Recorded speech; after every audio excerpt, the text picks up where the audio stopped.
Lisa Carter sat on the edge of her bed and stared at the eviction notice in her hands. The paper felt heavy even though it weighed almost nothing. She had 30 days to find a new place to live, or she and her 2 children would be on the street. The numbers on her bank account seemed to mock her every time she looked at them. $900. That was all she had left in the world. The apartment around her felt smaller than usual. Boxes were already stacked in the corner because she knew this day would come. Her ex-husband Jake had stopped sending child support 3 months ago. He said his new business was struggling and he needed time to get back on his feet. Lisa knew that was probably a lie. Jake always had money for his motorcycle and his weekend trips with his new girlfriend. He just did not want to pay for Danny and Sophie anymore. Danny was 12 years old and tried to act like he understood why they had to move. He spent most of his time reading science fiction books and playing video games. Sophie was 8 and still asked when Daddy was coming home. Lisa never knew how to answer that question. She had stopped trying to explain that Daddy lived somewhere else now with someone else. The diner where Lisa worked had closed down 2 weeks ago. The owner said people were not eating out as much anymore. Everyone was trying to save money. Lisa understood that feeling very well. She had been trying to save money for years, but there never seemed to be enough left over after rent and groceries and school supplies. Now she had no job and no way to pay for anything. Lisa walked to the kitchen and made coffee with the last of her coffee grounds. The refrigerator was almost empty. She had been buying only the cheapest food for weeks. Danny complained that they never had good snacks anymore. Sophie asked why they could not have pizza like they used to. Lisa told them they were saving money for something special, but she did not know what that something was supposed to be. Her phone buzzed with a text message from her landlord. He wanted to know if she had found a new place yet. Lisa deleted the message without answering. She had called every apartment complex in town. Even the cheapest places wanted first-month rent plus a security deposit. That would cost at least $1,500. She only had $900. Lisa opened her laptop and started looking at rental websites again. Maybe she had missed something. Maybe there was a place she could afford. The search results showed the same apartments she had already called. Everything was too expensive. She tried looking in the next town over. Still too expensive. She expanded her search to include towns 50 miles away. The prices were a little better, but she would need a car that could make that drive every day. Her old Honda was barely running as it was.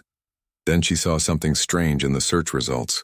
It was not an apartment or a house for rent. It was a house for sale. The price was $900. Lisa clicked on the listing and read it carefully. The house was 20 miles outside of town. It had been abandoned for 3 years. The county was selling it for unpaid taxes. The listing said there was structural damage and unusual electrical problems. Lisa looked at the pictures. The house was old, but it looked solid from the outside. It was a 2-story farmhouse with white paint that was peeling in some places. There was a front porch and a big yard. The pictures of the inside showed empty rooms with hardwood floors. The kitchen had old appliances, but they looked like they might still work. There was even a basement. The listing said the house was being sold as is. No inspections. No warranties, cash only. Lisa read the description 3 more times. Structural damage could mean anything. Maybe it was just a loose board or a crack in the foundation. Unusual electrical problems might just mean old wiring. She had lived in places with old wiring before. Danny came into the kitchen and saw her looking at the computer. He was tall for his age and looked more like his father every day. His brown hair was always messy no matter how much Lisa tried to comb it. He peered over her shoulder at the screen and frowned. "What is that?" he asked. "A house," Lisa said. "It costs $900, Danny laughed. "Houses do not cost $900, Mom." "Cars cost more than that, this one does," Lisa said. "It needs work," Sophie appeared in the doorway. She was small for her age, with blonde hair like Lisa used to have before it started turning brown. She was holding her favorite stuffed animal, which was a purple elephant named George. Sophie took George everywhere. "Are we moving to a house?" Sophie asked. "Maybe," Lisa said. "Would you like that?" "Will it have my own room?" Sophie asked. "It looks like it has 3 bedrooms, Lisa said. "You and Danny would each have your own room." Danny was reading the listing over her shoulder. "Mom, this says it has problems." "What kind of problems? I do not know," Lisa admitted. "But we do not have many choices right now." Lisa called the number on the listing. A woman answered and said she worked for the county. She explained that the house had belonged to an old man named Henry Walsh. He had disappeared 3 years ago, and no one had paid the taxes since then. The county just wanted to get the property off their books. "Can I see the house first?" Lisa asked. "You can drive by it," the woman said, "but we do not have anyone available to show it. You would be buying it sight unseen." "What kind of structural damage are we talking about? I honestly do not know," the woman said. "The listing was written by someone who is not here anymore. If you want it, you need to decide today." "There is another person interested." Lisa felt her heart sink. Someone else wanted the house. Of course they did. Even a broken house for $900 was a good deal. "How do I buy it?" Lisa asked. "Cash or certified check? You can come to the courthouse this afternoon." Lisa hung up the phone and looked at her children. Danny was frowning at the computer screen. Sophie was hugging George and looking worried. "What do you think?" Lisa asked them. "It might be a trap," Danny said. "In movies, when something is too good to be true, it usually is." "This is not a movie, sweetie," Lisa said. "This is real life, and sometimes in real life you have to take chances." "Will we have a yard?" Sophie asked. "It looks like a big yard," Lisa said. "Can I plant flowers?" "Sure," Lisa said. "We can plant whatever you want." Lisa made her decision. She got dressed in her best clothes and drove to the courthouse. She walked into the office with a certified check for $900. The woman behind the desk had gray hair and kind eyes. She looked at Lisa with sympathy. "Are you sure about this, honey?" she asked. "That house has been empty for a long time. It might need more work than you can handle."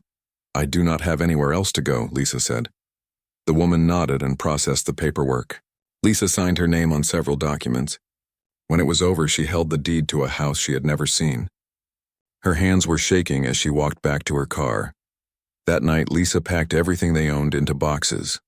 It was not very much. Clothes and books and a few kitchen items, Sophie's toys and Danny's video games. The furniture belonged to the apartment, so they would have to leave it behind. Lisa looked around the apartment one last time. She had lived here for 2 years. It was where she had started over after her divorce. Now she was starting over again. She hoped this time would be better. She hoped the house would be a new beginning instead of just another ending. The next morning, they loaded everything into Lisa's Honda and drove toward their new home. The drive to the house took 40 minutes because Lisa got lost twice. The address led them down a dirt road that seemed to go on forever. Danny sat in the front seat reading the directions on his phone while Sophie slept in the back with George clutched to her chest. The Honda made strange noises as it bounced over potholes and rocks. "Are you sure this is right?" Lisa asked as they passed another empty field. "The GPS says keep going straight," Danny said. "Maybe we should have looked at this place before we bought it." Lisa did not answer because she knew he was right. Buying a house without seeing it first was probably the stupidest thing she had ever done. But stupid decisions seemed to be all she could afford lately. Then they saw it. The house sat by itself in the middle of nowhere. There were no other buildings in sight. Just fields and trees and sky. The house looked exactly like the pictures online, except bigger. It was 2 stories tall with a wide front porch. The white paint was peeling, but the structure looked solid. There was a big yard with grass that needed cutting and flower beds that were full of weeds. Lisa parked the car and they all got out. The air smelled different here. Cleaner somehow. There was no traffic noise or neighbor sounds. Just winding birds and the rustle of leaves. Sophie woke up and rubbed her eyes. "Is this our house?" she asked. "This is it," Lisa said. They walked up to the front door. Lisa had the key the county woman had given her. She put it in the lock and turned it. The door opened with a long creak that sounded like something from a horror movie. Danny laughed nervously. "That is not ominous at all," he said. The inside of the house was dim because the windows were covered with dust and grime. Lisa found a light switch and flipped it. Nothing happened. The electricity had been turned off years ago. But even in the dim light, she could see that the house was bigger than their old apartment. The living room had hardwood floors and a stone fireplace. There was a dining room and a kitchen with old appliances that looked like they were from the 1970s. Sophie ran from room to room exploring. Her footsteps echoed on the wooden floors. "Mom, there are so many rooms," she called. "Can this be my bedroom?" "We can look at all the bedrooms and you can pick whichever one you want," Lisa called back. Danny was examining the walls and ceiling. "The structure actually looks pretty good," he said. I was expecting holes and falling plaster, but this seemed solid. Lisa had to admit he was right. The house felt sturdy. The floors did not sag or creak. The walls were straight. Whatever structural damage the listing had mentioned was not obvious. Maybe they had gotten lucky. They climbed the stairs to the second floor. There were 3 bedrooms and a bathroom. The bedrooms were empty except for dust and some old furniture that had been left behind. Sophie immediately claimed the room that faced the backyard because she could see trees from the window. Danny picked the room next to hers. Lisa would take the master bedroom at the front of the house. "What is downstairs?" Sophie asked. "Let us go, look," Lisa said. They found the basement door in the kitchen. Wooden steps led down into darkness. Lisa used her phone flashlight to light the way. The basement was larger than she expected. The ceiling was low, but there was plenty of room for storage. The concrete floor was dry and the walls looked solid. Then Danny noticed something strange. "Mom, look at this," he said. Along one wall of the basement were metal panels that definitely had not been there when the house was built. They were smooth and dark, and they did not look like anything Lisa had ever seen before. Each panel was about the size of a book, and they were arranged in neat rows. There were symbols carved into the metal, but they did not look like any language Lisa recognized. "What do you think those are?" she asked. "I have no idea," Danny said. "They look like they were added later. Maybe the old guy who lived here was into some weird hobby." Lisa touched one of the panels. It felt warm, which was strange because the basement was cool. She ran her fingers over the symbols. They were smooth and precise, like they had been made by a machine. "Maybe he was an artist," she said. "Or maybe he was crazy," Danny said. "People do weird things when they live alone for too long." They went back upstairs and spent the rest of the day cleaning. Lisa had brought supplies from their old apartment. They washed windows and swept floors and wiped down surfaces. The house began to feel more like a home as the sunlight streamed through clean windows. When evening came, they ate sandwiches by candlelight because there was still no electricity. Lisa had called the power company, but they said it would take a few days to turn the service back on. Sophie thought eating by candlelight was romantic, like in the movies. Danny complained that he could not charge his phone. "We should get a generator," he said. "What if there is an emergency?" "We will figure it out," Lisa said. People lived without electricity for thousands of years. That night they slept on air mattresses in their new bedrooms. Lisa lay awake listening to the sounds of the house. Old houses always made noises as they settled. The floorboards creaked, and the walls popped as the temperature changed. But this house seemed quieter than she expected. Almost too quiet. Around midnight she heard Sophie crying softly in the next room. Lisa got up and went to check on her. Sophie was sitting up on her air mattress hugging George. "What is wrong, sweetie?" Lisa asked. "The house is humming," Sophie said. Lisa listened carefully, but she could not hear anything unusual. "What kind of humming? Like a big machine," Sophie said. "It started after we went to bed. Old houses make sounds," Lisa said. "It is probably just the pipes or the heating system." "We do not have heat turned on," Sophie pointed out. Lisa could not argue with that logic. She sat on the edge of Sophie's air mattress and listened again. Still nothing. But Sophie had always been sensitive to sounds that other people could not hear. When she was little, she would wake up before thunderstorms even started. "Try to get some sleep," Lisa said. "If the humming bothers you tomorrow, we will figure out what it is." The next morning, Lisa called several contractors to get estimates for repairs. Most of them were not interested in driving 20 miles out of town for a small job. The ones who were interested wanted to charge extra for travel time. Lisa realized that living this far from town was going to make everything more expensive and complicated. A man named Bob finally agreed to come look at the house. He was in his 60s with white hair and calloused hands. He walked through every room taking notes. When he got to the basement, he spent a long time looking at the metal panels. "Have you ever seen anything like that before?" Lisa asked. "No, ma'am," Bob said. "That is some kind of custom work. Probably cost a fortune to install." "What do you think they are for?" Bob shrugged. "Could be anything. Maybe some kind of electrical shielding. Or maybe decorative. Rich folks do strange things sometimes. Was Henry Walsh rich? I would not know," Bob said. "He kept to himself mostly. Lived out here for about 15 years. Seemed like a nice enough fellow the few times I met him. What happened to him?" "Nobody knows," Bob said. "One day he was here and the next day he was gone." Sheriff looked into it but never found anything. Some folks think he just decided to move away without telling anyone.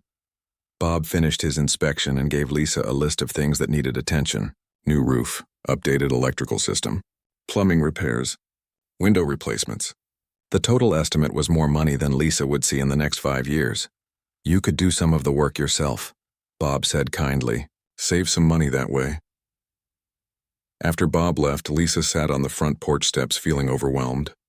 She had traded one impossible situation for another. At least now they had a roof over their heads, but keeping that roof was going to be a challenge. Danny came outside and sat next to her. "It will be okay, Mom," he said. "We can fix things slowly." "How do you know it will be okay?" Lisa asked. "Because you always find a way," Danny said. "You got us this house when everyone said it was impossible." Sophie joined them on the steps. She was carrying George and a handful of dandelions she had picked from the yard. "I like it here," she said. "It feels safe even with the humming," Lisa asked. "The humming is not scary," Sophie said. "It feels like the house is happy we are here." That night, the power company finally restored electricity to the house. When Lisa flipped the light switches, the house came alive with warm yellow light. Danny immediately plugged in his phone charger. Sophie clapped her hands with excitement. But when Lisa went down to the basement to check the circuit breaker, she noticed that the metal panels were glowing faintly with blue light. She called Danny down to look. "That is definitely not normal," he said. "Should I call Bob?" "Maybe we should call the power company first," Danny said. "Make sure they did not mess something up." Lisa touched one of the glowing panels. It was warmer than before and she could feel a faint vibration. Almost like the humming Sophie had described. She pulled her hand away quickly. "We should probably not touch those until we know what they are," she said. But as they headed back upstairs, Lisa could not shake the feeling that the panels were more than just some rich man's hobby. They looked too sophisticated and too purposeful. And the symbols carved into them definitely did not look like anything made on Earth. Danny could not sleep that night. Every time he closed his eyes, he thought about the glowing panels in the basement. He had always loved science fiction stories about aliens and space travel. The panels looked exactly like the kind of technology he read about in his books. But this was real life, and alien technology did not exist in real life. Around 2 in the morning, he gave up trying to sleep. He grabbed his phone and a flashlight and quietly went downstairs. The house was dark except for the faint blue glow coming from under the basement door. Danny knew he should not go down there by himself, but curiosity won over caution. The basement looked different at night. The panels were definitely brighter than they had been during the day. The blue light pulsed slowly like a heartbeat. Danny counted 24 panels arranged in 4 rows of 6. Each panel had different symbols, but they all seemed to be part of the same system. Danny approached the panels carefully. He had read enough science fiction to know that touching alien technology was usually a bad idea. But he had also read that first contact with aliens always happened because someone was brave enough to take a risk. He reached out slowly and touched the panel in the center of the top row. It was warm and smooth and vibrated slightly under his fingertip. For a moment, nothing happened. Then the entire wall of panels flared with bright blue light. Danny jumped back as a section of the basement wall slid open with a soft hissing sound. Behind the wall was a room that definitely had not been there during the day. The room was lit with the same blue light as the panels. Danny could see equipment and displays that looked like something from a spaceship. A soft voice spoke from somewhere in the hidden room. "Genetic scan complete. Human juvenile male detected. Beginning communication protocol." Danny's heart pounded as he stared into the alien room. Part of him wanted to run upstairs and wake up his mother. Part of him wanted to step inside and see what would happen. The science fiction fan part of him won. He walked slowly into the hidden room. It was about the size of their old apartment living room.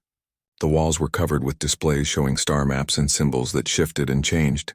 In the center of the room was a raised platform with a shimmering holographic projection above it. The hologram flickered and then resolved into the image of a woman. She looked human, except her skin had a slight blue tint and her eyes were larger than normal. She wore what looked like a military uniform with symbols that matched the ones on the basement panels.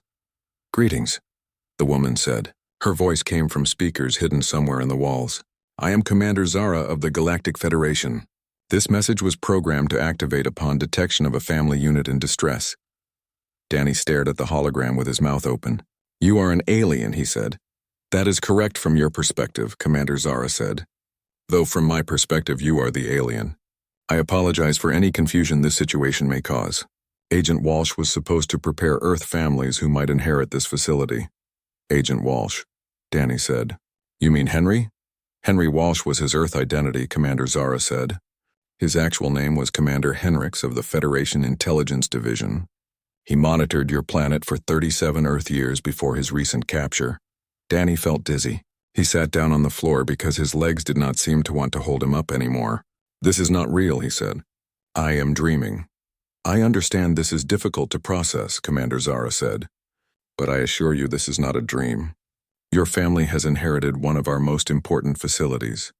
Agent Walsh programmed this system to activate when it detected humans facing extreme hardship, because he believed such individuals would be most motivated to accept the truth. What truth? Danny asked. The truth that your species is under observation and protection by the Galactic Federation. The truth that you possess qualities that make you valuable allies and dangerous enemies. The truth that other forces in the galaxy seek to eliminate or enslave your kind. Danny tried to process what he was hearing. Other forces, the hegemony, Commander Zara said.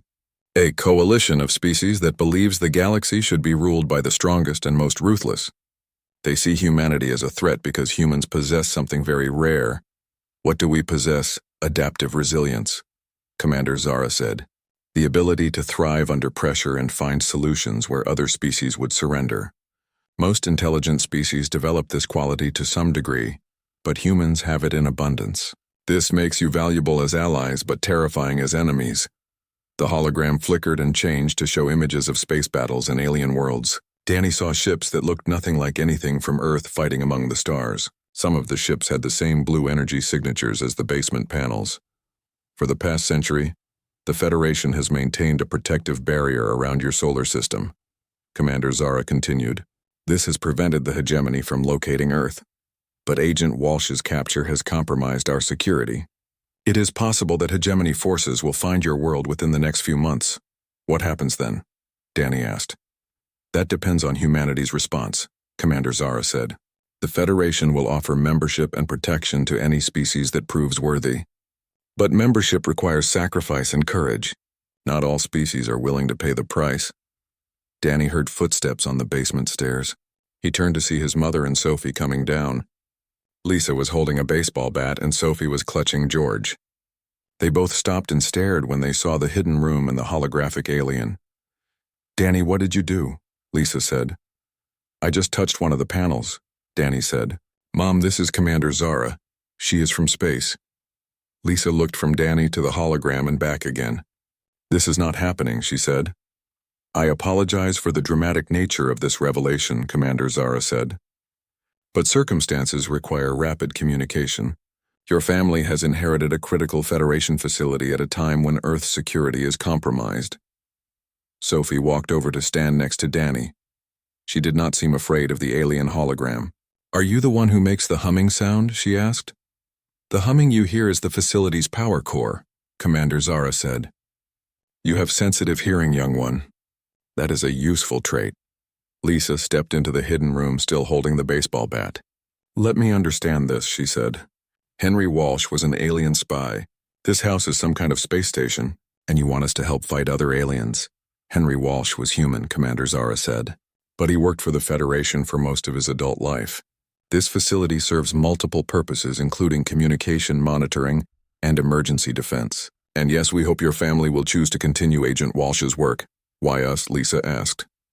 Because you are here, Commander Zara said. Because you have proven your determination by purchasing this property despite its obvious risks. Because your children show early signs of compatibility with Federation technology. And because, frankly, we have few other options. The hologram changed to show more images of Earth taken from space. Danny could see the planet's blue oceans and white clouds. It looked beautiful and peaceful. Your world is precious, Commander Zara said. Not just because of its beauty, but because of its people. Humans have qualities that could help bring peace to the galaxy, but only if you survive long enough to develop your potential. What exactly are you asking us to do? Lisa said. Learn to operate this facility, Commander Zara said. Monitor the approaches to your solar system. Alert the Federation if hegemony forces are detected. Prepare your family and your neighbors for the possibility of contact. We do not know anything about space technology, Lisa said. The facility's artificial intelligence will teach you everything you need to know, Commander Zara said. Agent Walsh designed the systems to be operated by untrained humans. He believed that ordinary people often make the best guardians because they fight hardest for what they love. Danny stood up and looked at his mother. Mom, this is the most amazing thing that has ever happened to anyone in the history of the world. We have to do this, Danny, this is insane, Lisa said. We bought a house, not a space station. You bought both, Commander Zara said. The house was Agent Walsh's cover identity. The facility beneath it is his true legacy. And now that legacy belongs to your family. Sophie had been quietly exploring the hidden room while the adults talked. She found a panel covered with blinking lights and touched it gently. The panel responded by displaying a star map that showed their solar system and the surrounding space. Look, Mom, Sophie said. I can see where we live. Lisa walked over to look at the star map. Earth was represented by a small blue dot, surrounded by other dots in different colors. Some of the dots pulsed red while others glowed blue or green. What do the colors mean? Lisa asked. Blue represents Federation territories, Commander Zara said. Green represents neutral systems. Red represents hegemony-controlled space. Lisa could see that there were a lot more red dots than blue ones. They outnumber you, yes, Commander Zara said. But the Federation believes in quality over quantity. One human soldier has proven equal to 5 hegemony warriors in previous conflicts, Danny said. Humans have fought aliens before, a few, Commander Zara said. Agent Walsh recruited several individuals over the years.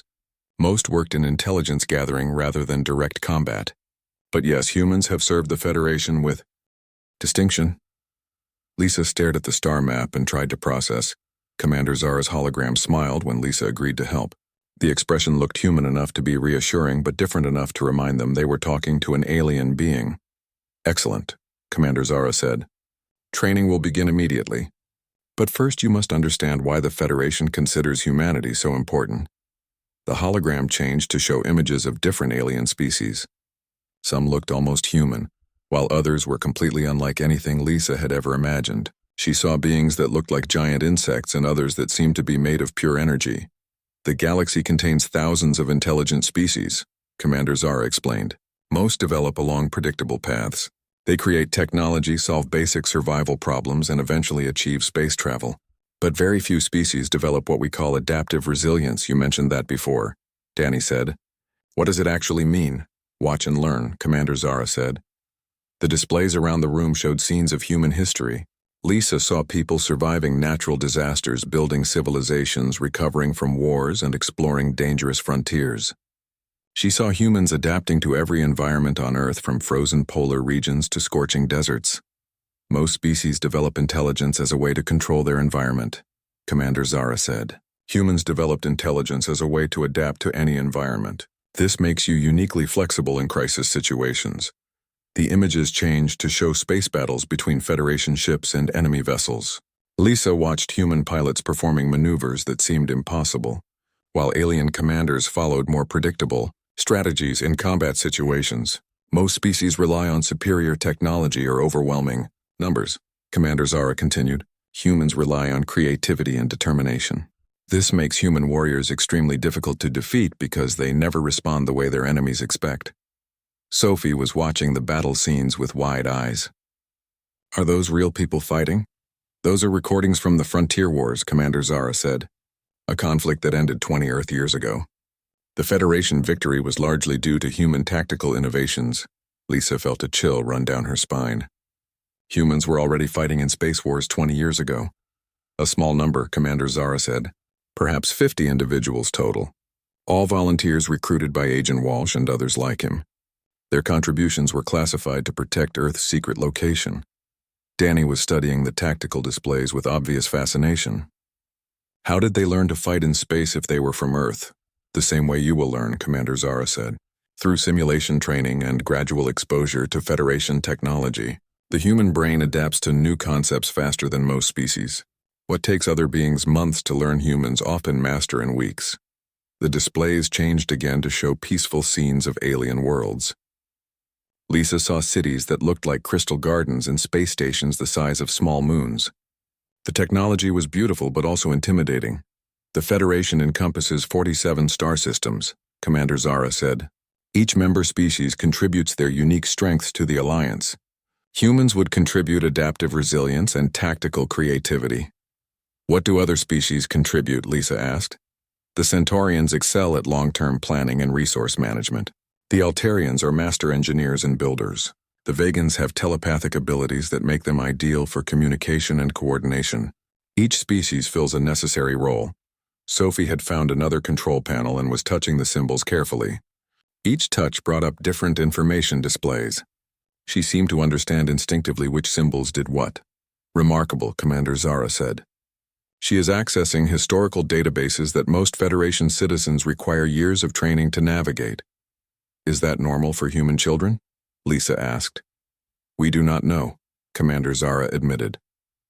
Very few human children have been exposed to Federation technology, but preliminary data suggests that younger humans adapt even faster than adults. The hologram flickered and then showed a new image. This time it was Earth as seen from space, but the planet looked different. There were structures in orbit that definitely were not there now.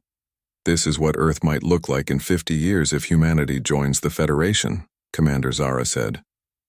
Space elevators connecting the surface to orbital platforms, manufacturing facilities that produce goods for dozens of worlds, a thriving economy based on interstellar trade, and if we do not join, Danny asked. The image changed to show Earth covered in red clouds with no signs of life. The hegemony does not tolerate potential threats, Commander Zara said simply. Lisa stared at the dead planet image and felt sick. How long do we have? Unknown, Commander Zara said. Agent Walsh was captured while investigating hegemony probe ships near the edge of your solar system. His knowledge of Earth's location died with him, but the probes may have transmitted data before they were destroyed. Wait, Lisa said. Henry is dead. Almost certainly, Commander Zara said. The hegemony does not take prisoners unless they need information. Once they extracted what they needed from Agent Walsh, they would have eliminated him. The room fell silent except for the quiet humming of the facility systems. Lisa thought about the old man who had lived in this house for 15 years. He had seemed like just another elderly neighbor, but he had actually been a guardian protecting the entire planet. How many people know the truth? Lisa asked. On Earth, perhaps 50 individuals, Commander Zara said. Most work in deep cover maintaining communication networks or monitoring facilities like this one. They do not know about each other for security reasons. What about governments? Danny asked. Do world leaders know about aliens? No, Commander Zara said. Agent Walsh believed that government knowledge would lead to panic and military posturing. His strategy was to work with individuals and families who could operate independently. Lisa was beginning to understand the scope of what they were taking on. They were not just helping some alien military. They were becoming part of a secret network that protected Earth without anyone knowing it existed. The artificial intelligence that runs this facility is called Guardian. Commander Zara continued. It will teach you everything you need to know about Federation technology and Earth's defensive systems. Guardian, activate primary interface. A new voice spoke from the speakers. This one sounded more mechanical than Commander Zara, but still clearly intelligent. Primary interface activated. Beginning assessment of new operators. Lights played across Lisa and her children as Guardian scanned them. The process tickled slightly and lasted only a few seconds. Assessment complete, Guardian said. Adult female shows strong protective instincts and leadership potential. Male juvenile displays exceptional pattern recognition and strategic thinking. Female juvenile demonstrates intuitive technology interface capabilities. All subjects suitable for Guardian training. Guardian will design a custom training program for each of you, Commander Zara said. Lisa, you will learn facility management and communication protocols. Danny, you will focus on tactical analysis and system monitoring. Sophie will develop her natural interface abilities. What if we are not good at this? Lisa asked. What if we make mistakes? You will make mistakes, Commander Zara said. All new Guardians do. But the facility has multiple safeguards and Guardian will prevent any catastrophic errors. Agent Walsh made many mistakes when he first started, but he learned and adapted. That is what humans do. The hologram began to fade as Commander Zara's message neared its end. I must go now. Guardian will continue your education and contact me when necessary. Remember that you are not alone. The Federation has many allies and Earth has more guardians than you know. But you are now part of the first line of defense for your world. Wait, Danny called out. When will we talk to you again? When circumstances require it, Commander Zara said. Guardian has the authority to contact me directly if threats are detected. Until then, trust in your training and remember that ordinary people often accomplish extraordinary things when they must. The hologram disappeared, leaving the family alone with Guardian. The artificial intelligence began displaying training materials on the walls. Lisa saw star charts and technical manuals and what looked like video game interfaces. Training will begin with basic facility orientation, Guardian said. Estimated completion time for minimum competency is 6 weeks. Advanced training will continue for approximately 1 year, Lisa said. What do we tell people about what we are doing out here? Agent Walsh used the cover identity of a retired electronics engineer, Guardian said. He told neighbors he was working on experimental radio equipment. The same cover story will work for your family. Sophie was already interacting with the training displays. She touched symbols and watched as three-dimensional models appeared in the air above the control panels. Her movements were confident and precise, like she had been using alien technology her whole life. She is a natural, Guardian observed. Human children adapt to new interfaces faster than any other known species. This trait will be valuable in the coming conflicts. What coming conflicts? Lisa asked. Guardian cannot predict the future with certainty, the AI said. But probability models suggest a 73% chance of hegemony contact within the next 18 months. Your family must be prepared for... 3 weeks into their training, Lisa began to notice changes in her children that went beyond learning alien technology. Danny was solving math problems that should have been impossible for a 12-year-old. Sophie was drawing pictures of star systems she had never seen, but Guardian confirmed were accurate representations of real places. The changes started small. Danny would wake up knowing things he had not known the night before. Sophie would point to empty patches of sky and say she could feel ships moving through space millions of miles away.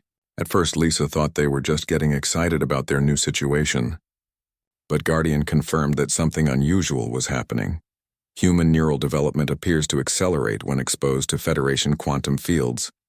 Guardian explained during one of their morning training sessions. The effect is most pronounced in developing brains. Is it dangerous? Lisa asked. She was standing in the hidden room watching Sophie manipulate holographic displays with movements that looked like conducting an invisible orchestra. Unknown, Guardian admitted. This level of human technology integration has never been observed before. Previous human guardians were adults with fully developed neural patterns. Your children are adapting in ways we did not anticipate. Danny was across the room studying tactical displays that showed Federation fleet movements in real time. He had started speaking in military terminology that he definitely had not learned from Guardian's training programs. Danny, where did you learn about flanking maneuvers? Lisa asked. I do not know, Danny said without looking away from the displays. I just understand how the ships should move to be more effective. Guardian sensors focused on Danny as he worked. He is accessing tactical databases that require command-level clearance. This should not be possible without direct neural interface implants. What does that mean? Lisa asked. It means your son is developing abilities that our best scientists said were impossible, Guardian said. He is somehow connecting to Federation networks through quantum entanglement, rather than physical interfaces. Sophie had stopped working with the displays and was sitting cross-legged on the floor with her eyes closed. George the purple elephant sat in her lap, but she was not holding him. Her hands were pressed against the metal floor panels. Sophie, what are you doing? Lisa asked. Listening, Sophie said without opening her eyes. There are 3 ships coming toward the solar system. They are still very far away, but they are definitely coming. Guardian immediately activated multiple scanning systems. The hidden room filled with the sound of electronic chirping as sensors reached across space. After several minutes, Guardian spoke again. Long-range sensors confirmed 3 objects on approach vector to solar system. Estimated time to arrival 72 hours. Configuration suggests hegemony scout vessels. Lisa felt her blood turn cold. They found us, not necessarily, Guardian said. This could be routine patrol activity, but we must assume hostile intent and prepare accordingly. Danny looked up from his tactical displays with eyes that seemed older than his 12 years. Guardian, what defensive capabilities does this facility have? Primary defensive systems include stealth field generators, energy barriers, and Class 5 particle beam weapons. Guardian said. Secondary systems include electronic warfare capabilities and emergency communication arrays. That does not sound like much against 3 ships, Lisa said. Hegemony scouts typically carry minimal weaponry, Guardian explained. Their mission is reconnaissance, not combat. However, if they detect this facility, they will call for reinforcements. Sophie opened her eyes and looked directly at Lisa. Mom, they are not looking for us specifically.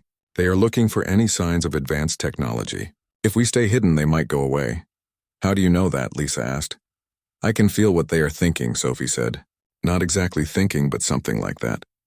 They are confused and frustrated. They know something happened to their probe ships, but they do not know what. Guardian processed this information for several seconds. Telepathic abilities are extremely rare in the galaxy. Only 3 known species possess natural telepathic capabilities. If Sophie has developed this trait, it could provide significant tactical advantages. Is that what is happening to me? Sophie asked. Am I becoming telepathic? Unknown Guardian said. But your ability to sense approaching ships and enemy intentions suggests some form of enhanced perception. Lisa sat down heavily in one of the chairs that had emerged from the floor. When they had agreed to become Earth's guardians, she had imagined learning to operate alien computers and maybe sending messages to space. She had not expected her children to develop supernatural abilities. Guardian, what happens if the scout ships detect us? She asked. Standard hegemony protocol would be to establish orbital surveillance while calling for military reinforcements, Guardian said. Estimated response time for a full battle group would be 6 to 8 weeks. Could we fight them? Danny asked. This facility has significant defensive capabilities, but it is not designed to engage multiple capital ships, Guardian said. Our best option would be to remain hidden until Federation forces arrive. How long would that take? Lisa asked. Federation rapid response units are currently engaged in operations near the Vega system, Guardian said. Minimum response time to Earth would be 4 to 6 weeks. Sophie stood up and walked to the main display panel. She touched several symbols, and the room filled with images of the approaching hegemony ships. They looked exactly like the predatory vessels Guardian had shown them during training. They are going to find us, Sophie said quietly. I can feel them getting closer. Then we need to be ready, Danny said. He turned to Guardian with a determined expression. Show us how to use the defensive systems. You are not trained for combat operations, Guardian protested. We do not have time for full training, Danny said. Show us the basics and let us figure out the rest. That is what humans do, right? We adapt. Lisa realized that her son was right. They could not wait for proper training or Federation reinforcements. If hegemony scouts were going to find them in 3 days, they needed to be ready to fight in 3 days. Guardian, activate combat training protocols, she said. Lisa, this is extremely dangerous, Guardian warned. Combat systems have safeguards that prevent accidental activation, but they also require precise control. Mistakes could be fatal. Being captured by the hegemony would also be fatal, Lisa pointed out. Guardian was silent for a long moment. Then the hidden room transformed. Control panels slid out of the walls and the ceiling opened to reveal additional displays. The space suddenly looked much more like a military command center. Very well, Guardian said. Beginning emergency combat training. Lisa, you will learn facility defense coordination. Danny, you will focus on tactical analysis and weapons targeting. Sophie, you will develop your sensing abilities to provide early warning and intelligence gathering. The next 3 days passed in a blur of intensive training. Lisa learned to coordinate the facility's multiple defensive systems while monitoring Federation communication networks. Danny mastered weapons targeting and began developing attack strategies that impressed even Guardian's analytical systems. Sophie practiced extending her newfound abilities to gather intelligence about the approaching ships. On the 3rd day, Sophie announced that the hegemony scouts had reached the outer edges of the solar system. She could sense their confusion as they searched for whatever had destroyed their probe ships months earlier. They are starting with Jupiter, Sophie reported. They are scanning all the moons in the asteroid belt. They are being very careful. How long before they reach Earth? Lisa asked. Maybe 6 hours, Sophie said. They are moving slowly because they do not want to miss anything. Danny was studying tactical projections of the solar system. Guardian, could we intercept them before they reach Earth? Negative, Guardian said. This facility's weapons are defensive only. We do not have ships capable of engaging the enemy in space. What about other facilities? Danny asked. Are there other Guardians who could help? Contact with other Earth facilities has been sporadic since Agent Walsh's disappearance, Guardian said. We must assume we are operating independently. Lisa felt the weight of responsibility settling on her shoulders. 3 alien warships were approaching Earth, and the only thing standing between them and 7 billion innocent people was a divorced mother and her 2 children hiding in a farmhouse basement. Guardian, activate all defensive systems, she said. Full stealth mode. Stealth field generators online, Guardian reported.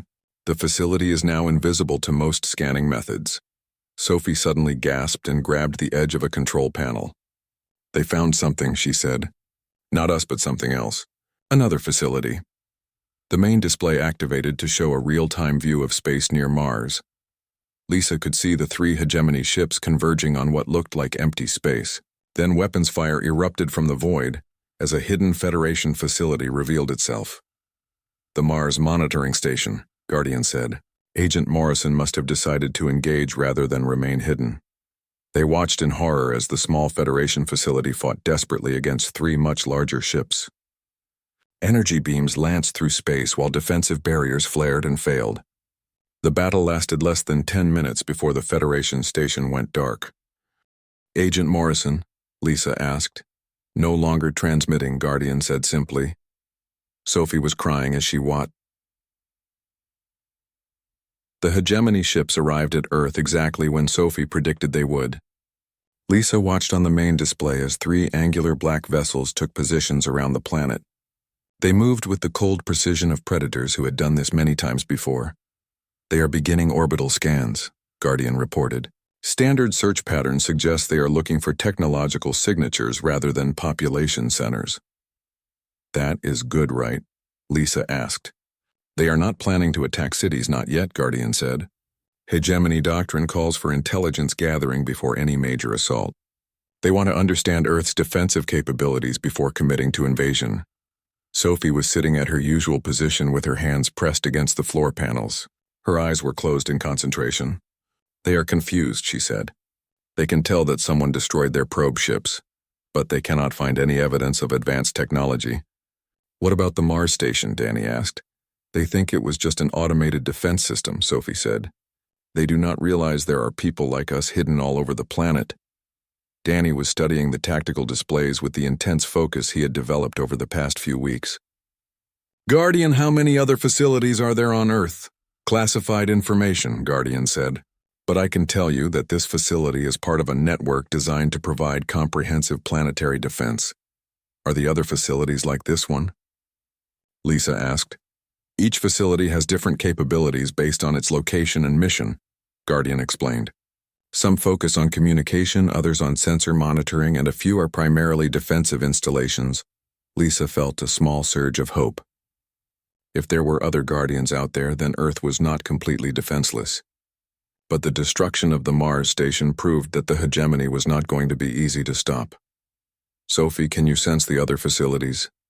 Lisa asked. Sophie opened her eyes and looked thoughtful. Maybe there is something to the north, and something to the west, but they feel quiet like they are sleeping, stealth mode, Danny said. They are probably hiding just like we are.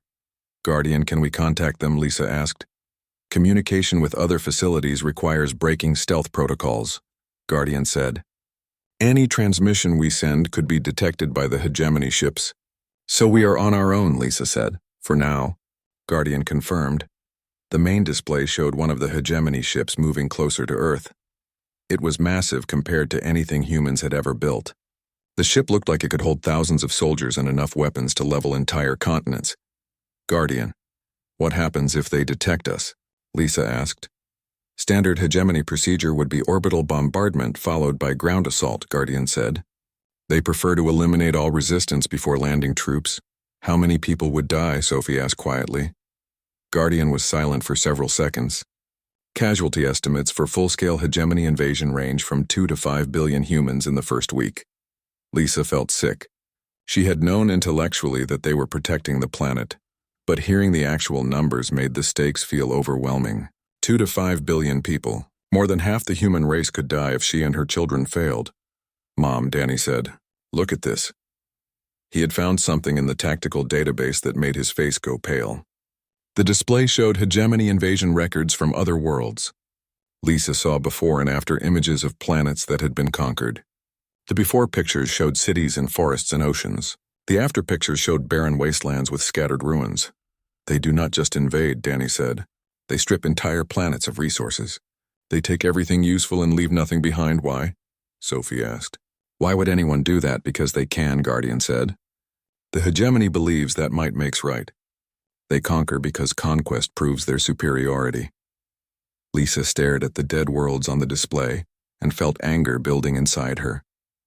These alien monsters wanted to do the same thing to Earth. They wanted to destroy everything beautiful and unique about humanity, just to prove they could. Guardian, what weapons do we have? She asked. This facility is equipped with particle beam arrays, quantum disruption. Mine's an electromagnetic pulse generators, Guardian said. We also have access to communication jamming and sensor spoofing systems. Is that enough to stop 3 ships? Unknown, Guardian admitted. This facility was designed to defend against reconnaissance vessels, not full battle cruisers. However, hegemony ships have weaknesses that human tactics might exploit. What kind of weaknesses? Danny asked. Rigid command structures and predictable response patterns, Guardian explained. Hegemony crews follow predetermined procedures even when those procedures are not optimal for the situation. Sophie suddenly sat up straight. They are getting ready to land, where? Lisa asked. Different places, Sophie said. One ship is going to land near that big city with all the lights. Another one is going to the place with the tall mountains.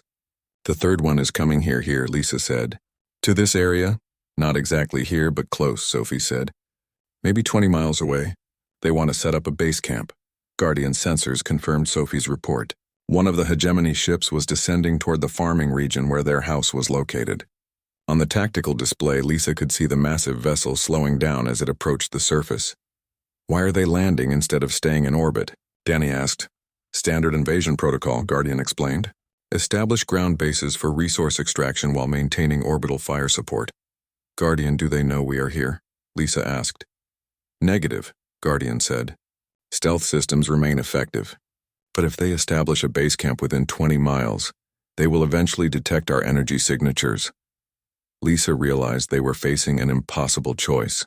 They could stay hidden and hope the hegemony missed them. But if they were discovered with enemy forces already on the ground, they would have no chance. Or they could attack while the aliens were still vulnerable during landing, but that would definitely reveal their position. How long do we have? She asked. Hegemony landing procedures typically take 2 to 3 hours, Guardian said. After that, they will begin establishing defensive perimeters and sensor grids. So we attack during landing, Danny said. Danny, they have thousands of soldiers, Lisa said. We are 3 people in a basement. We are 3 people with alien weapons and an artificial intelligence that knows how to use them, Danny corrected. Plus we have something they do not expect. What? The element of surprise, Danny said. They think Earth is defenseless. They do not know that humans can fight back. Sophie was monitoring the approaching ship with her enhanced senses. There are about 500 soldiers on that ship, she said. Most of them are asleep. Only a few are awake to control the landing. Guardian, can our weapons penetrate their ship's shields? Lisa asked. At close range, yes, Guardian said. But attacking a landed ship would expose this facility to return fire. Not if we take out their weapons first, Danny said. He was manipulating the tactical displays to show targeting solutions. Look, if we hit their main gun emplacements during landing, they will not be able to fight back effectively. Lisa stared at her 12-year-old son, who was calmly planning an attack on an alien warship. 3 weeks ago, his biggest worry had been passing math tests. Now he was thinking like a military strategist. Guardian, what are our chances of success? She asked. Insufficient data to calculate accurate probability, Guardian said. This scenario has never been modeled. Best guess, unknown variables make prediction impossible, Guardian said. However, human unpredictability has historically been a significant factor in Federation victories. Sophie opened her eyes and looked at her mother with an expression that was both 8 years old and infinitely wise. Mom, they are not going to leave. If we do not stop them now, they will hurt everyone on Earth. Lisa thought about all the people who had no idea that alien invaders were landing just a few miles away, children sleeping safely in their beds. families having dinner together, people going to work and school and living normal lives while monsters from space prepared to destroy everything. She thought about her ex-husband, Jake, who despite all his faults did not deserve to die in an alien invasion. She thought about the neighbors in their old apartment building and the people who worked at the grocery store and the kids in Danny and Sophie's classes. None of them knew that their lives depended on the decisions made by a divorced single mother in a farmhouse basement. But Lisa knew, and that knowledge made the choice simple. Guardian, prepare all weapons systems, she said. Confirmed, Guardian said. Charging particle beam arrays. Arming quantum disruption mines. Activating electromagnetic pulse generators. Danny, I need targeting solutions for their weapons and engines. Already working on it, Danny said. His fingers moved across the alien control panels with confidence that amazed Lisa. I have firing solutions for 12 priority targets. Sophie, keep monitoring their crew. Tell us if they notice anything unusual. They still think they are safe, Sophie said. They are not even watching for threats. Lisa looked around the hidden command center that had become their home over the past 3 weeks. The alien technology hummed quietly around them while displays showed the approaching enemy ship. She had never imagined she would be in a situation like. The first particle beam lanced out from the hidden facility and struck the hegemony ship just as it was touching down 20 miles away. The alien vessel's shields flared brilliant blue for a moment before failing completely. Danny's targeting solution had been perfect, hitting the shield generators during their most vulnerable moment. Direct hit on primary shield array, Guardian reported. Enemy shields down. Sophie, what are they doing? Lisa asked. Sophie's eyes were closed in concentration. They are confused and angry. They did not expect any resistance. Some of them are trying to figure out where the attack came from. Fire again, Lisa ordered. The second beam struck the ship's main weapon turret. The massive gun exploded in a shower of sparks and twisted metal. Through the facility's sensors, Lisa could see small figures running around the landing site. The hegemony soldiers were scrambling to respond to an attack they could not understand. Engine systems next, Danny said. His fingers moved across the targeting controls with steady precision. If we can disable their engines, they cannot take off or call for help. The third beam punched through the ship's rear section where the engine cores were located. Secondary explosions rippled along the hull as power systems failed. The massive vessel settled heavily to the ground like a wounded animal. Engine cores offline, Guardian confirmed. The ship is effectively grounded. Sophie suddenly opened her eyes with a worried expression. The other ships know something is wrong. They are trying to contact this ship but getting no answer. Can they trace our attacks back to us? Lisa asked. Not immediately, Guardian said. But they will begin scanning for the source of the weapons fire. Stealth systems will not hide us much longer. Danny was already working on the next phase of his plan. Guardian, can you target the communication arrays on the other ships? Negative, Guardian said. They are beyond effective range of our weapon systems. Then we need to get closer, Danny said. Danny, we are not leaving this facility, Lisa said. It is our only protection. Mom, the other ships are going to figure out where we are soon, Danny argued. When they do, they will blast this place from orbit. Our only chance is to take them out before they can coordinate an attack. Sophie was monitoring the grounded ship with her enhanced senses. The soldiers are getting organized. They are setting up defensive positions around their ship. And they are really angry. Lisa watched the tactical displays as enemy troops spread out from their crashed vessel. Even disabled, the ship carried enough soldiers to overwhelm any conventional defense. But nothing about their situation was conventional. Guardian, do we have any mobile weapons? She asked. This facility has access to orbital strike capabilities, Guardian said, but activating them would reveal our position to every ship in the solar system. Including Federation ships, Danny asked. If any Federation vessels are in range, yes, Guardian confirmed. Lisa realized they were facing another impossible choice. Use their most powerful weapons and hope.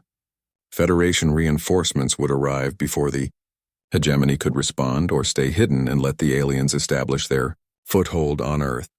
Then Sophie made the decision for them. There are Federation ships coming, she said suddenly. I can feel them at the edge of the solar system. They are still far away, but they are definitely coming. How far? Lisa asked. Maybe 6 hours, Sophie said. But they are moving really fast. Guardian immediately activated long-range sensors to confirm Sophie's report. Confirmed. Multiple Federation vessels on approach vector. Estimated arrival time 5 hours and 37 minutes. Can we hold out that long? Danny asked. Unknown, Guardian said.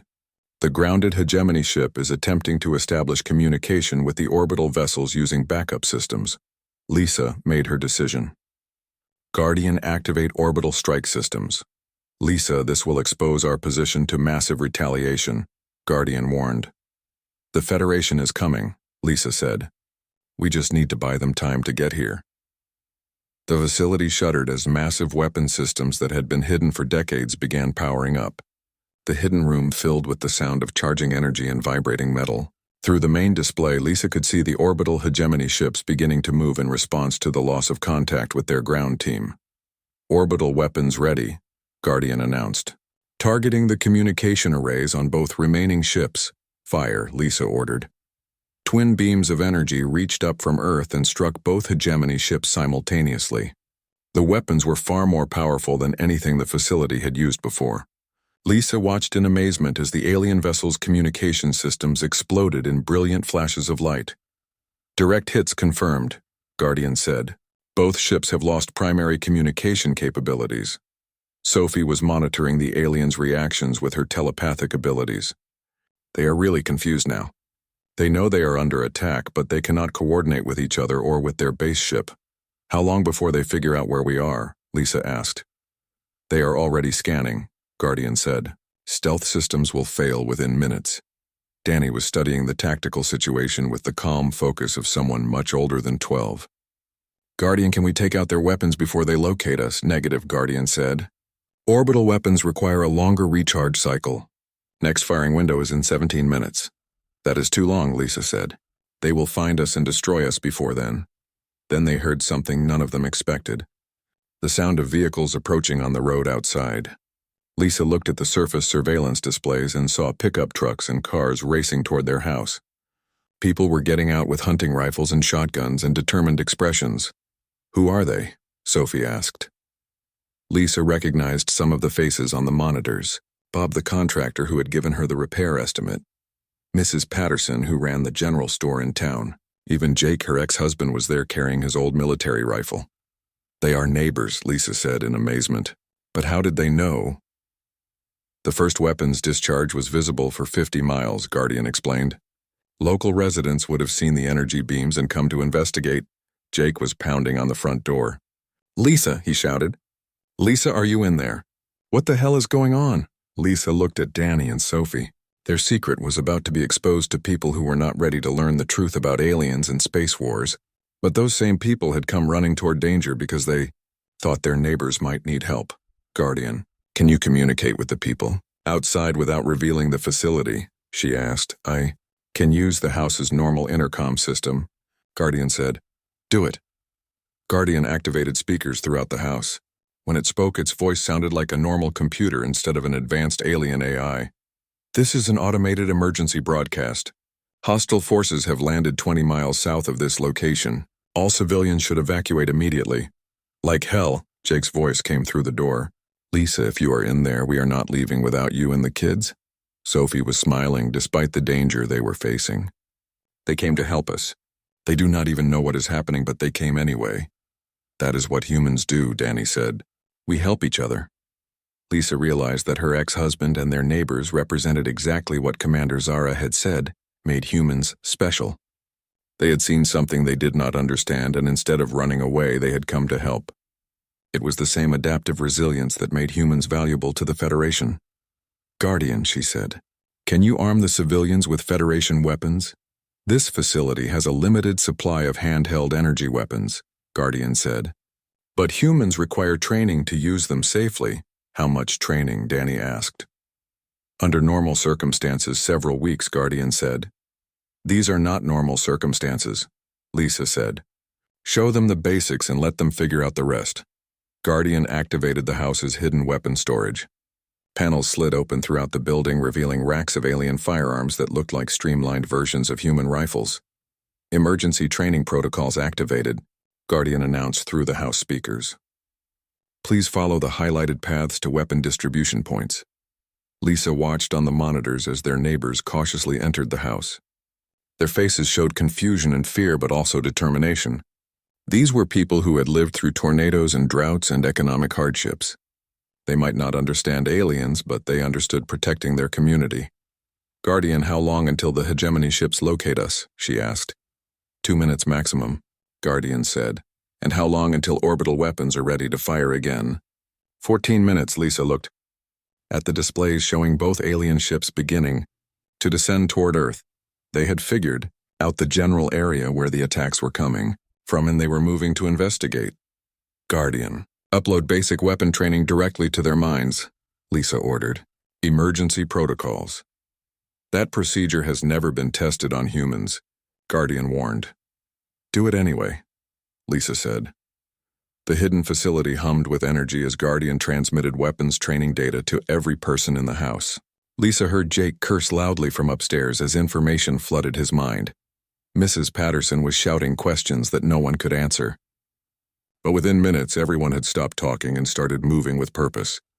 "Training upload complete," Guardian reported. "All civilians now have basic proficiency with Federation handheld weapons." Lisa watched her ex-husband pick up an alien rifle and check its power settings like he had been using the weapon his entire life. The battle for Earth began at sunset with Jake firing the first shot. His Federation rifle sent a beam of blue energy across the yard that struck an alien soldier and dropped him instantly. The other humans opened fire a moment later, turning the approaching enemy force into chaos. Lisa watched from the command center as her neighbors fought with a coordination that amazed even Guardian. Bob and Mrs. Patterson covered each other while advancing to better positions. Jake used his military training to direct flanking maneuvers that confused the alien soldiers. The hegemony forces had expected to face primitive resistance. Instead, they found themselves outmaneuvered by tactics they could not predict. "The aliens are regrouping," Sophie reported. "They are confused because we are not fighting the way they expected." "How are we fighting differently?" Danny asked. "They use big groups that move together," Sophie said. "We use small groups that work alone but help each other. They do not know how to fight that way." Guardian was analyzing the battle in real time. "Human tactical flexibility is exceeding all previous models," it reported. "The enemy cannot adapt to constantly changing strategies." The fight raged for 2 hours. Alien soldiers fell back and regrouped only to be outflanked again by humans who seemed to appear from impossible positions. The Federation weapons in human hands proved devastatingly effective, not because of their power but because of how unpredictably they were used. "Casualties?" Lisa asked during a brief lull in the fighting. 3 humans wounded, none dead," Guardian reported. "Approximately 400 enemy soldiers eliminated or disabled." 400, Lisa said in amazement. "How is that possible?" "Human adaptability combined with Federation technology creates combat effectiveness beyond theoretical limits," Guardian explained. "Plus, the enemy is demoralized by facing opposition they believed impossible." Sophie suddenly sat up straight. "The Federation ships are here." Lisa looked at the long-range displays and saw a dozen blue dots dropping out of hyperspace near Jupiter. The Federation fleet had arrived 2 hours early and they were moving toward Earth at maximum speed. "Guardian, contact the Federation fleet," Lisa ordered. "Communication established," Guardian said. "Federation Admiral, Chen is requesting status report. Tell her that Earth's Guardians have the situation under control," Lisa said. The communication channel opened, and a new voice filled the command center. "This is Admiral Chen of the Federation Emergency Response Fleet. Guardian facility, please confirm your status." "This is Lisa Carter," Lisa said, "Acting Commander of Earth Guardian Facility 7. We have engaged hegemony landing forces and neutralized their immediate threat." There was a long pause before Admiral Chen responded. "Lisa Carter, you are not listed in our Guardian database. Agent Walsh was captured," Guardian interjected. "The Carter family inherited the facility and completed emergency training protocols." "You mean civilians have been defending Earth?" Admiral Chen asked. "Affirmative," Guardian said. "They have demonstrated exceptional capability." Another voice joined the communication channel. Lisa recognized Commander Zara immediately. "Guardian, this is Commander Zara. What is the current tactical situation?" 3 hegemony scout vessels neutralized, Guardian reported. Approximately 700 enemy soldiers engaged by 12 human defenders. Enemy casualties exceed 60% with minimal friendly losses. 12 humans defeated. 700 hegemony. Soldiers, Commander Zara asked. The humans had Federation. Weapons and training, Guardian explained. But their tactical innovation exceeded all projections. Lisa could hear amazement in Commander Zara's voice when she responded. Lisa Carter, you and your people have accomplished something that will be studied in Federation military academies for generations. The battle outside was winding down as the remaining alien soldiers realized they were defeated. Some surrendered while others retreated toward their crashed ships. Jake's voice came through the communication system. Lisa, I think we won. You think? Lisa called back. Well, they are running away and we are still here, Jake said. That counts as winning, right? Sophie was monitoring the retreating aliens with her telepathic abilities. They are really scared now. They want to go home and tell everyone that Earth is too dangerous to attack. Mission accomplished, Danny said with satisfaction. Commander Zara's voice filled the command center again. Lisa, the Federation Council will want to meet with you and your family. What you have done here changes everything. What do you mean? Lisa asked. You have proven that humans can be trained for Federation service in weeks rather than years, Commander Zara explained. You have demonstrated tactical abilities that our best strategists did not think possible, and you have shown that ordinary humans will fight to defend not just their own families, but their entire species. Lisa looked around the command center where her children were calmly shutting down weapon systems like they had been doing it their whole lives. 3 weeks ago, they had been facing eviction from a cheap apartment. Now they were galactic heroes. What happens next, she asked. The Federation formally welcomes Earth as a member world, Commander Zara said. Your planet will receive full protection and access to Federation technology and trade networks. What about us? Danny asked. You become Earth's official guardians, Commander Zara said. This facility will be expanded and upgraded. You will train other humans to operate similar installations around your planet. Sophie looked up from the control panel she had been studying. Will we still live here if you want to? Commander Zara said. Though you will have resources to live anywhere you choose. Lisa thought about that for a moment. They could probably afford a mansion in any city on Earth now, but this old farmhouse had become their home in ways she had never expected. It was where they had discovered abilities they never knew they had. It was where they had learned to be a family again. I think we will stay here, she said. Over the next few weeks, Federation construction crews transformed the area around their house into a proper command center. The farmhouse remained mostly unchanged but underground. The facility expanded into a complex that could coordinate the defense of an entire planet. Jake decided to stay and help with the construction.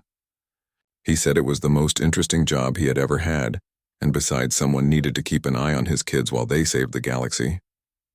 Lisa was surprised to find that she did not mind having him around. The man who had been a terrible husband was turning out to be a pretty good partner in planetary defense. Danny became Earth's youngest strategic analyst, spending his days studying alien tactics and developing new defensive strategies. His recommendations were being implemented by Federation military commanders across the galaxy. He was 12 years old and alien admirals were asking for his advice. Sophie developed her telepathic abilities until she could monitor space traffic throughout the entire solar system. She became Earth's early warning system, able to detect approaching ships days before any technological sensors could find them. She was 8 years old, and she was personally responsible for the safety of 7 billion people. Lisa learned to coordinate between human governments and Federation officials. It turned out that managing first contact between two civilizations required many of the same skills as managing a household with 2 difficult children. She just had to think of world leaders as really big kids who needed constant supervision. Other Guardian facilities around Earth revealed themselves as their operators realized the secret was out. Lisa met farmers and teachers and retirees who had been protecting the planet for years without anyone knowing. They formed a network of ordinary people doing extraordinary things because someone had to, and they were the ones who stepped up. The hegemony reinforcements arrived 6 days later, just as Guardian had predicted. But instead of finding a defenseless planet, they discovered a fully operational Federation defense grid manned by humans who had already proven they could fight. The alien fleet took one look at Earth's new defenses and decided to find easier targets elsewhere in the galaxy. 6 months later, Lisa stood on the front porch of their house and watched Federation ships coming and going from the orbital platforms that now surrounded Earth. Danny was inside coordinating with alien military. commanders, while Sophie monitored deep space for threats that might never come. The house looked the same from the outside. The white paint was still peeling and the yard still needed mowing. But Lisa knew that appearances could be deceiving. She had learned that lesson when she spent her last $900 on what looked like an abandoned farmhouse. Sometimes the most important things came disguised as disasters. Sometimes losing everything was just the universe's way of preparing you for something better. And sometimes ordinary people discovered they had been extraordinary all along. They just needed the right circumstances to find out. Lisa smiled as she watched Jake teaching neighborhood kids how to use basic Federation technology. Her ex-husband had found his calling as a trainer for Earth's expanding Guardian program. Who would have thought that the man who could not hold down a regular job would turn out to be perfect for training humans to defend the galaxy? Commander Zara's voice came through the communication system. "Lisa, we have a situation.